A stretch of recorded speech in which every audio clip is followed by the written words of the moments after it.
आपने छोटे बच्चों को तो थंब सकिंग करते हुए देखा होगा, बड़े क्यूट लगते हैं, लाइक 6 मंथ्स के, 1 ईयर के। अगर ये हैबिट रिटेन कर जाए तो हमें इसे ब्रेक करना पड़ता है डिफरेंट स्ट्रैटेजीज़ के साथ, क्योंकि इसकी वजह से दाँतों की शेप भी इफ़ेक्ट होती है, ओवरऑल लुक जो है बच्चे की और ओवरऑल हेल्थ भी इफ़ेक्ट होती है। और इसकी वजह से इश्यूज़ ये होते हैं पेशेंट को, जो बच्चे होते हैं स्पेशली उनको स्वॉलोइंग में डिफ़िकल्टी होती है, खाने में डिफ़िकल्टी होती है, डेफ़िनिटली बाइट तो उनकी प्रॉपर नहीं होती। इसके अलावा बाकी इन्फेक्शन होने के भी चांसेस बढ़ जाते हैं। दाँत एक-दूसरे के साथ अब प्रॉपर बाइट में नहीं बैठेंगे, क्रॉस बाइट होगी और जो आगे के दाँत हैं वो टिप कर जाएँगे फॉरवर्ड, यानी आगे की तरफ निकल जाएँगे। जैसे आपने देखे होंगे रैबिट टीथ अक्सर उनको बोलते हैं। अस्सलाम वालेकुम, मैं हूँ डॉक्टर सबा इम्तियाज़, उम्मीद है आप सब लोग खैरियत से होंगे। आपने छोटे बच्चों को तो थंब सकिंग करते हुए देखा होगा, बड़े क्यूट लगते हैं, लाइक 6 मंथ्स के, 1 ईयर के। लेकिन ये थंब सकिंग की हैबिट अगर लॉन्ग लास्टिंग हो 5 इयर्स तक या 6 इयर्स तक, जब आपके परमानेंट टीथ इरप्ट होते हैं, तो ये आपके दाँतों की जो शेप है, डेंटिशन शेप को इफ़ेक्ट कर सकती है। ज़्यादातर बच्चों में ये आदत 2 टू 3 इयर्स की एज में खुद ही ब्रेक हो जाती है, लेकिन कुछ केसेस में अगर ये हैबिट रिटेन कर जाए तो हमें इसे ब्रेक करना पड़ता है डिफरेंट स्ट्रैटेजीज़ के साथ, क्योंकि इसकी वजह से दाँतों की शेप भी इफ़ेक्ट होती है, ओवरऑल लुक जो है बच्चे की और ओवरऑल हेल्थ भी इफ़ेक्ट होती है। होता ये है कि जब थंब सकिंग करते हैं तो जो टंग होती है, ज़बान लोअर पोज़ीशन पे रेस्ट कर रही होती है और जो फेशियल मसल्स है या फेशियल मस्कुलेचर जो है, उस पे अनबैलेंस्ड फ़ोर्सेस पड़ती हैं। तो उससे अपर जो आर्च है, जो मैक्सिला है, वो उसकी नैरोइंग स्टार्ट हो जाती है।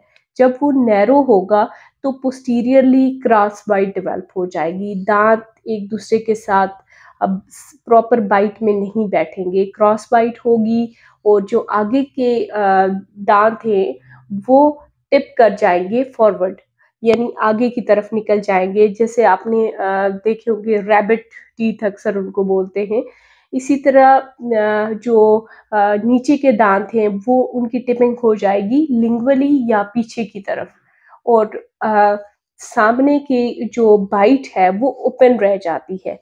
और ये जो केस होता है ये क्लास 2 मैलाक्लूयन में फ़ॉल करता है और इसकी वजह से इश्यूज़ ये होते हैं पेशेंट को, जो बच्चे होते हैं स्पेशली उनको स्वॉलोइंग में डिफ़िकल्टी होती है, खाने में डिफ़िकल्टी होती है, डेफ़िनिटली बाइट तो उनकी प्रॉपर नहीं होती।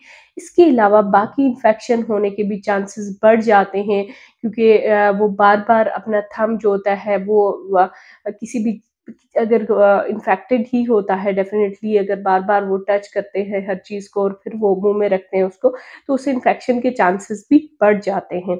तो ये एक ऐसी हैबिट है जिसको परमानेंट टीथ आने से पहले स्टॉप कर देना चाहिए। क्योंकि कुछ लोग इसको बड़ा नॉर्मल लेते हैं कि हाँ, बच्चा तो शुरू से उसकी हैबिट होती है फ्रॉम फर्स्ट डे कि ये खुद से ही डेवलप हुई होती है, तो ये खुद ही चली जाएगी। लेकिन आप ये कोशिश करें कि बच्चा 5 साल की उम्र से पहले इस हैबिट को अगर स्टॉप नहीं करता तो आप डेंटिस्ट को अप्रोच करें ताकि उसका प्रॉपर ट्रीटमेंट करवा सकें। तो इसके लिए 2 मेथड्स हैं, एक होता है प्रिवेंटिव थेरेपी करते हैं, सेकेंडली अप्लायंस थेरेपी होती है। प्रिवेंटिव में ये किया जाता है कि आप बच्चे को कोई भी थंब के साथ खट्टी चीज़ लगा सकते हैं, कुछ स्पाइसी लगा सकते हैं ताकि वो इसकी हैबिट ब्रेक हो सके। इसके अलावा बैंडेज की जा सकती है। थिर्डली अगर बच्चा सक नहीं करता तो आप उसको एप्रिशिएट करें, रिवॉर्ड दें, तो इससे भी कहीं न कहीं उसकी हैबिट ब्रेक हो जाएगी। लेकिन ये इतनी इफ़ेक्टिव थेरेपी नहीं है। ज़्यादातर केसेज़ में अप्लायंस थेरेपी की तरफ जाना पड़ता है और अप्लायंस थेरेपी 90% इफ़ेक्टिव होती है। इसमें डिफरेंट तरह के अप्लायंसेस आते हैं जो कि पेशेंट के मुँह में फिट किए जाते हैं, जैसे पैलेटल क्रिब है, पैलेटल बार है, कुछ केज लाइक अप्लायंसेस होते हैं या हेयर रैक्स होते हैं।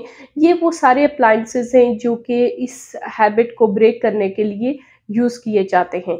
लेकिन आपके बच्चे के लिए कौन-सा अप्लायंस बेस्ट है, वो उसको कौन-सा अप्लायंस सूट करता है, ये आपके डेंटिस्ट या ऑर्थोडोंटिस्ट डिसाइड करते हैं।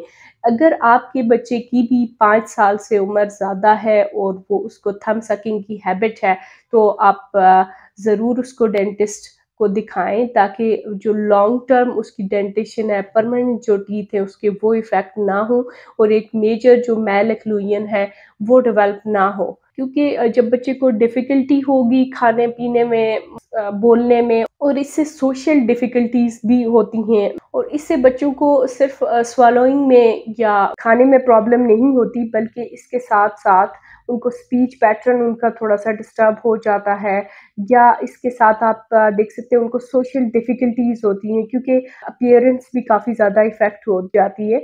अगर आपने एक मूवी देखी हो जिसका मेन कैरेक्टर तारे ज़मीन पर, जो एक मूवी थी, वहाँ भी एक बच्चा था, उसकी भी बाइट इसी तरह की थी, जिसकी जो है आगे की तरफ दाँत टिप हुए थे, और जो लोअर टीथ थे वो पीछे की तरफ थे। तो इससे ओवरऑल जो फिज़िकल अपीयरेंस है या एस्थेटिक लुक है बच्चे की, वो भी इफ़ेक्ट होती है। तो आप कोशिश करें इस हैबिट को बच्चे की टाइमली ब्रेक करवाएँ। अगर आप प्रिवेंटिव थेरेपी अप्लाई कर सकते हैं तो उसको करें, अगर प्रिवेंटिव से नहीं क्योर हो रहा तो आप इसकी अप्लायंस थेरेपी को ट्राई करें। उम्मीद है ये वीडियो आपके लिए फ़ायदेमंद होगी। इससे रिलेटेड कोई भी क्वेश्चन हो आप कमेंट बॉक्स में मेंशन कर सकते हैं। चैनल को लाइक, शेयर और सब्सक्राइब कीजिएगा। जज़ाकल्लाह खैर।